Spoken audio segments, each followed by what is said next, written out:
I stay during these storms. I don't leave. This property is like massively secured. I'm 12 feet above the, at least 12 feet, maybe 20 feet above the inner water line. And I have a property that locks down. You see that shade there? That all locks down all this property. So I'm pretty safe. And my kids are here, my dogs are here, my guns are here, my water's here, my food's here. I even got a little silver gold. And apocalypse, I have Bitcoin. You guys be strong, be safe, be dry. 여러분, 방금 보신 장면은 허리케인에 대비해 만반의 준비를 마치고 셀피 비디오를 찍고 있는 게리 카돈입니다.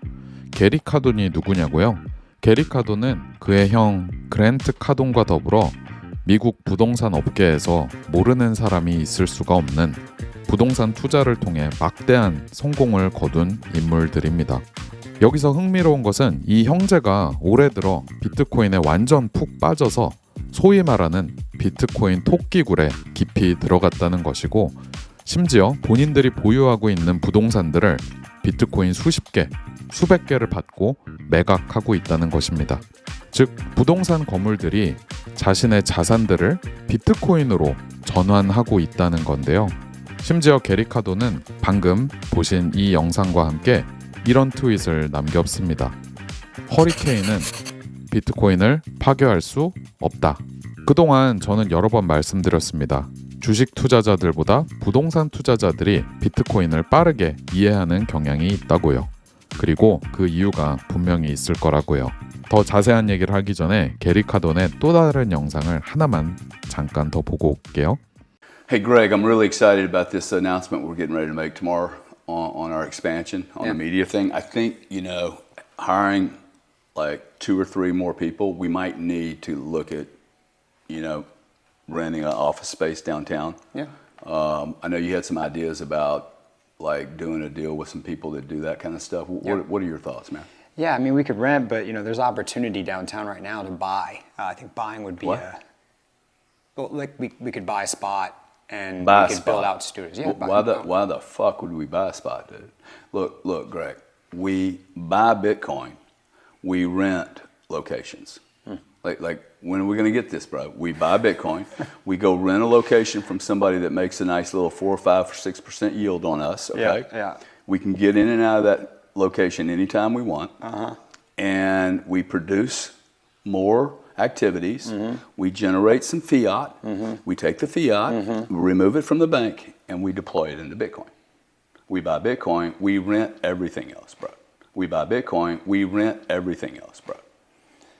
All right, I guess I'll look for a place to rent. That's my man, dude. This is going to be awesome. 와, 이게 무슨 얘기일까요? 비트코인만 사면 되고 나머지는 다 렌트하면 된다? 도대체 무슨 속셈이죠? 비트코인이 10만 달러를 넘긴 지금 한국 부동산 투자자들의 반응은 극명하게 나뉩니다. 첫 번째, 실물이 없다. 저건 거품이다. 튤립 버블이다. 어차피 코인으로 돈 번 사람들 결국 다 부동산으로 돌아온다. 두 번째, 아니다. 세상이 이젠 바뀌었다. 부동산보다 비트코인이 훨씬 더 나은 부의 저장 수단임을 하나둘 깨닫고 있다. 제대로 비트코인을 이해했다면 절대 부동산으로 돌아가지 않을 것이다. 여러분들은 어느 쪽이 맞다고 생각하시나요? 아직도 비트코인을 거품 취급하면서 부정하거나 특히 부동산은 실물이 있다. 거주라는 효용 가치가 있다. 근데 비트코인은 대체 뭐냐? 라고 하시는 분들을 위해 오늘의 영상을 준비해봤습니다. 그리고 마이클 세일러의 비트코인과 부동산의 차이에 대한 멋진 비유, 그리고 트럼프의 차남 에릭 트럼프의 인터뷰까지 한번 쭉 가보도록 하겠습니다. 자, 그러면 출발!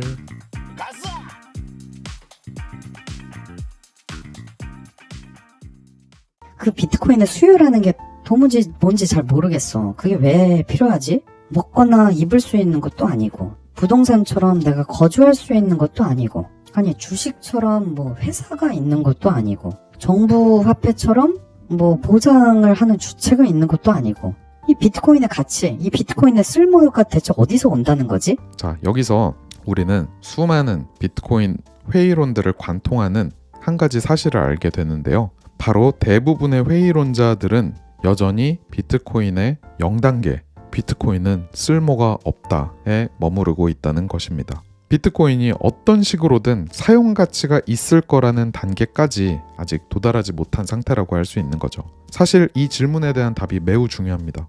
그리고 시작이라고 할 수 있어요. 왜냐하면 비트코인에 대한 제대로 된 이해는 비트코인의 쓸모에 대해 인식하는 것으로부터 시작하는데요. 답부터 말씀드리면 비트코인의 쓸모는 먹고, 입고, 쓰고, 소비하는 실제 효용 가치, 영어로는 utility value에서 오는 것이 아닙니다. 비트코인의 쓸모는 화폐적 용도에 있습니다. 화폐적 용도, 이게 또 무슨 말일까요? 우리가 일상적으로 사용하는 재화에는 두 가지 용도가 있습니다. 화폐적 용도와 비화폐적 용도입니다. 이를 쉽게 설명하기 위해 부동산을 예로 들어볼게요. 한국에서 특히 아파트 투자자들은 이 개념을 쉽게 이해하십니다. 자, 어떤 아파트의 매매가가 10억, 전세가가 6억이라고 해보겠습니다. 자, 전세가는 실질적 효용을 누리기 위한 가격, 즉 그 집에서 실제로 거주하면서 누릴 수 있는 아파트라는 재화의 실제 소비 가치입니다. 하지만 매매가는 항상 더 비싸죠? 이 예시의 경우 4억이나 더 줘야 됩니다. 왜 그럴까요? 전세 대신에 매매를 하면 4억 더 줬으니까 방 한 칸이 더 생기나요? 아닙니다. 지난 시간 말씀드렸다시피 우리는 가치 저장 기능을 상실한 명목 화폐를 대신해서 아파트의 일부를 돈으로 쓰고 있다고 했죠. 즉 매매가와 전세가의 갭이 바로 이 해당 부동산의 화폐적 가치, 화폐적 용도, 다시 말해 이 아파트를 소유함으로써 얻는 가치 저장분인 것이죠. 우리가 전세가는 실질 거주 가치, 매매가는 미래 가치까지 더한 거다라는 게 이 말입니다. 바로. 따라서 이 아파트는 6억, 즉 60%가 실질 효용 가치인 비화폐적 용도, 40%가 가치 저장 용도인 화폐적 용도로 사용된다고 할 수 있겠네요. 참고로 재화의 화폐적 용도, 비화폐적 용도 이런 용어는 저 같은 듣보잡이 만들어낸 단어는 아니고요. 밀턴 프리드먼의 저서 화폐경제학의 1장부터 바로 등장하는 단어니까 자세한 내용이 궁금하시다면 한번 책을 살펴보시길 권장드립니다. 이 개념을 금으로도 쉽게 이해하실 수 있습니다. 금은요, 산업용으로도 사용됩니다. 근데 그 수요는 전체의 10%도 되지 않아요. 금은 너무 물러서 구조재 같은 걸로 사용할 수 없거든요. 구조재로 사용하기 좋은 것은 강철입니다. 여기서 어떤 분들은 야 그래도 반도체나 치과용 금도 있잖아 라고 할 수 있을 텐데, 그렇다면 왜 반도체나 치과용 금 수요가 전혀 없었던 로마 시대에도 금을 돈으로 썼죠? 라고 간단히 반박할 수 있습니다. 현대 시대에도 대부분의 금은 중앙은행이나 개인들의 가치 저장 용도로 사용되고 있습니다. 즉 금은 실제로 우리가 소비하는 재화라기보다는 가치를 저장하는 화폐적 용도로서의 역할이 더 크다는 것을 알 수 있죠. 금의 경우 90%가 화폐적 용도, 10%가 비화폐적 용도라고 할 수 있겠습니다. 자, 그렇다면 비트코인은 어떨까요? 비트코인은 아무런 쓸모가 없다고 했죠. 즉 비화폐적 용도가 0%, 화폐적 용도가 100%입니다. 아니, 비화폐적 용도, 쓸모가 아예 없다고? 소비할 수 있는 그런 가치가 전혀 없다고? 이게 좀 어색하게 느껴지시나요? 자, 근데 사실 이게 어색한 게 아닌 게요. 우리가 일상적으로 사용하는 이 재화 역시 화폐적 용도만 있고 비화폐적 용도, 즉 실질적인 쓸모는 아무것도 없습니다. 생각하시는 답을 채팅창에 남겨주시기 바랍니다.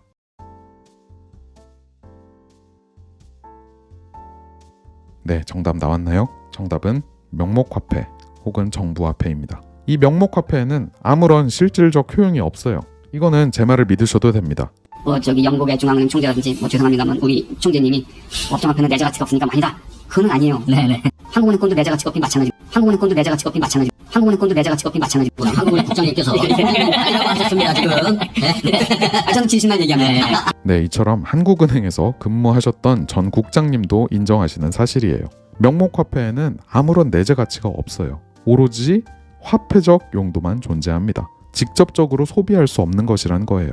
비트코인도 마찬가지인데요. 비트코인은 비화폐적 용도, 즉 실질적인 소비 가치, 효용 가치가 전혀 없이 오로지 화폐적 용도만을 가지고 있는 재화입니다. 이를 거꾸로 생각하면요, 비트코인에는 돈 말고는 다른 용도가 전혀 없다는 것, 오히려 완벽한 화폐로서의 역할을 할 수 있다라는 걸 의미합니다.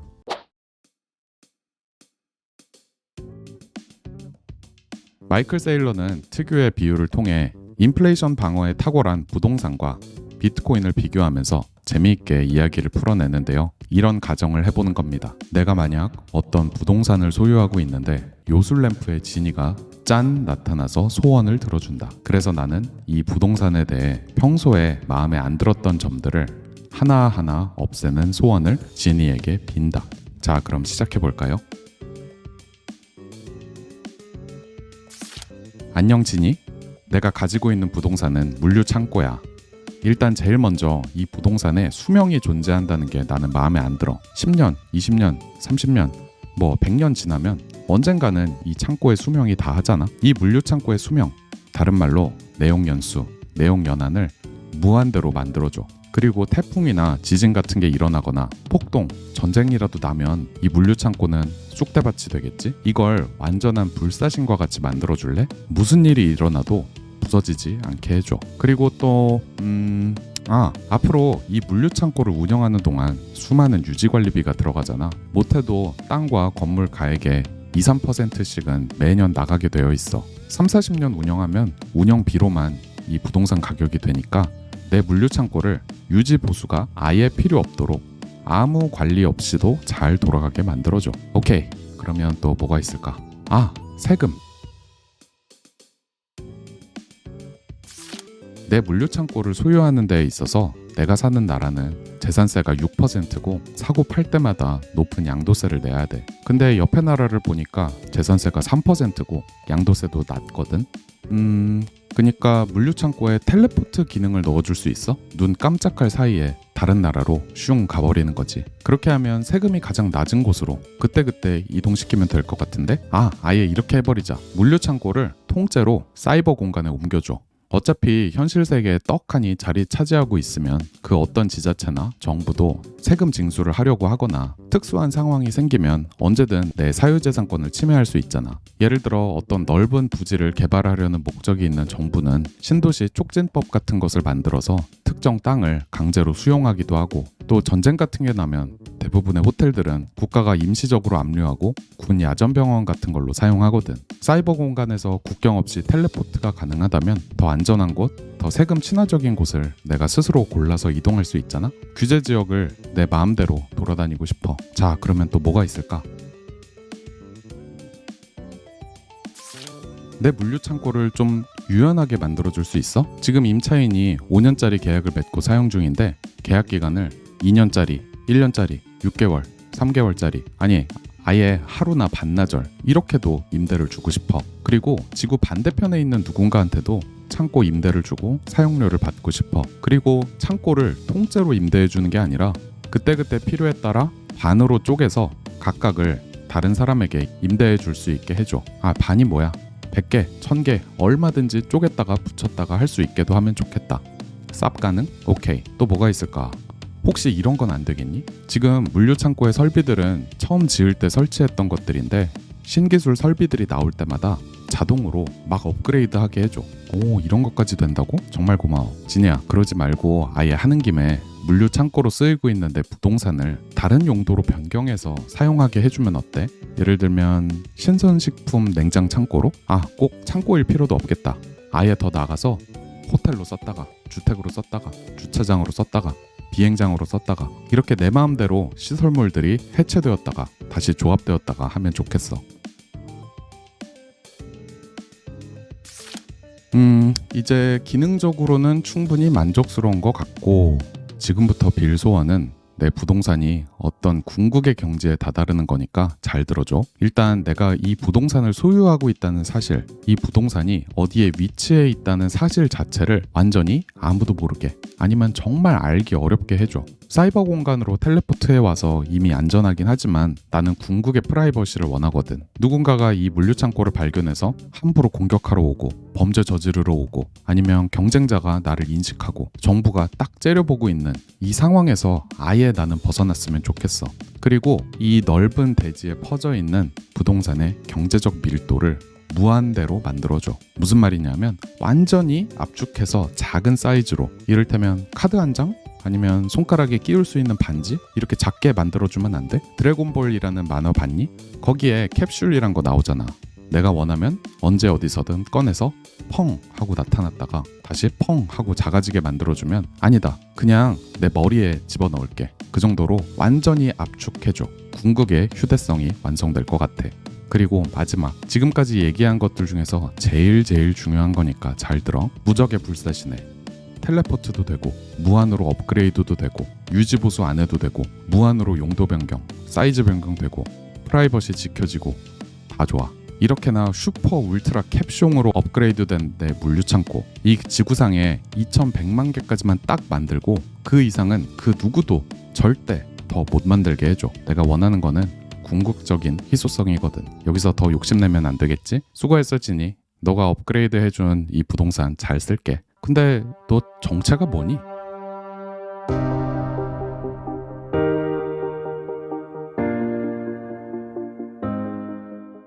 Well, we really appreciate it, and we appreciate the support of your father. So one of the things that sort of really took me by surprise is just how much I spoke with your brother at Nashville, actually, Don Jr., and we were talking, and I was just amazed at how sort of educated you've become. You really seem to have understood the technology a lot. This wasn't just like, oh, people like Bitcoin, I guess we'll be pro-Bitcoin. It seems like you've really done your homework. What has that process been like for you and your family? Yeah. Well, listen, I'm a bricks and mortars guy. I've spent my entire life walking construction sites, and people always ask, okay, so you build buildings, you build golf courses, you build commercial buildings, you operate these buildings every day. Kind of why the love? Because I think they can hear the real sincerity in our voices, right? Where these aren't sound bites. And if you really look at real estate, it's tangible. You can feel it. It has energy. And when you look at Bitcoin, it's actually very much the same, but it has so many of the counterbalances that might otherwise be considered flaws of real estate. And listen, we're a real estate family. It's what we love. It's what we know. We know it better than anybody. But if you want to talk about a hedge against real estate, I mean, think about something that's immediately liquid. Yep. Right? And that's what cryptocurrency is. If I have a hotel, I can spend 5 years, I can build a hotel. If I want to sell that hotel, it could take me 2 years to sell that property. Now, there are a lot of benefits to real estate. There's a lot of leverage benefits to real estate. There's a lot of tax benefits to real estate. But real estate is illiquid. What's a better hedge to real estate than something that's instantaneously, liquid, right? I mean, what's has more downside protection than something that you can literally fit in a key fob in a ledger in your pocket? You can't move real estate. I can't take Trump Tower on 57th to 5th. It would be tough, right? And move that over to London if London happens to be a better market, or I can't move that to Singapore or the UAE where we are right now. So something that can be transported very easily, right? It's digital currency. It doesn't have fees. There's no brokers. There's no bankers. There's no lawyers. There's no title companies. There's no middlemen. There's no risk of fire. There's no risk of floods or tornadoes or hurricanes, right? I mean, there's a lot of downside protections that crypto can have that real estate, being a tangible hard asset, it doesn't have. And so I look at the two in concert. I look at this being an unbelievable hedge to this. I also look at crypto, as I said before, as something that people can get into who might not have our last name, might not have our balance sheet. I mean, Can't afford a full building or a house. Congratulations, 99% of people, and this is no disrespect, they can't go out and build a 70, 80-story building on Fifth Avenue in New York. The entry costs are too high. 100%. Not to mention, they'll never find the piece of land, they'll never get it entitled, they'll never get it permitted. But they can put into an asset that historically has actually, over the last number of years, has had significant levels of return higher than most real estate. And that's a beautiful thing. And you take people in developing countries and developing nations, people who otherwise don't have a chance, and crypto actually gives them a chance to invest, a chance to succeed, a chance to maybe get lucky and transform their lives. And that's a beautiful thing. And I think it's going to be, listen, it's the future. Make no mistake, it's the future. And again, I really believe that the people who embrace it earlier are going to succeed. The people who don't will, as I said before, get left behind. Which one's the best crypto asset? Well, Bitcoin's the best crypto asset. Okay, what's the second best? There is no second best. There's no second best crypto asset. There's a crypto asset. It's called Bitcoin, right? right? There's no second best, okay? But take all your money, buy Bitcoin, then take all your time, figure out how to borrow more money to buy more Bitcoin, then take all your time and figure out what you can sell to buy Bitcoin. And if you absolutely love the thing that you don't want to sell it, go mortgage your house and buy Bitcoin with it. And if you've got a business that you love because your family works for the business, it's in your family for 37 years, and you can't bear to sell it, mortgage it, finance it, and convert the proceeds into the hardest money on earth, which is Bitcoin.